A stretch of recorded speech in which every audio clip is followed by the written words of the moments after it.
Hi everybody, my name is James Brady, but I've gone by Ryan my entire life, so if it works for you, just call me Ryan. This is Chapter 2, Listening and Providing Feedback. Listening and providing feedback are both equally important, and they are intertwined with each other. Listening requires attention, something not passively accomplished. Providing feedback requires listening and comprehension, both of which are also not passively accomplished.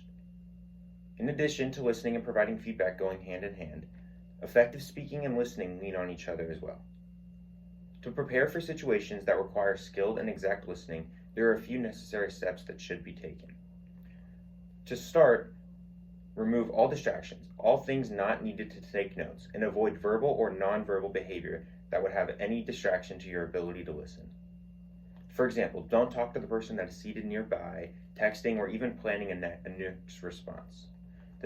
The next step you need is to determine your purpose for listening. For instance, learning or evaluating a controversial argument or even enjoying a new narrative all count as a purpose to learn. The final thing you need to be a skilled listener is empathy. You need the empathy and the curiosity to understand the speaker and to meet your goals as a listener. Effective listeners find a way to balance a want to be friendly and a want to be supportive. You need to be open to the speaker's point of view. Although people can't help but to automatically evaluate what a speaker is saying, and with that, automatically create a stance based on what the speaker is claiming, you should try to be open to what the speaker is saying, or their point of view. In addition to being open to the speaker's point of view, assessing the speaker's claim is important to effective listening. To add on, by following the speech's structure, you are able to identify the main points, the thesis, supporting materials, and crucial links between the different support beams that hold the speech all together.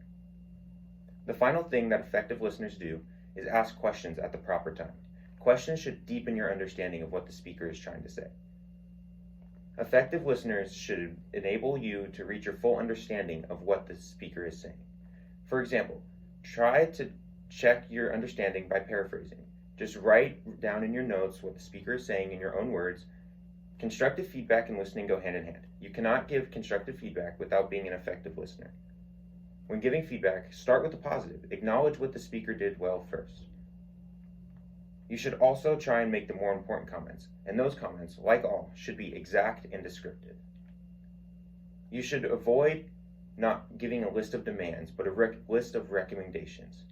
After all, your recommendations may differ from those of others. With that, be realistic when you give feedback. For example, don't tell somebody to redo their whole thesis when they're giving a speech that's just a few days away.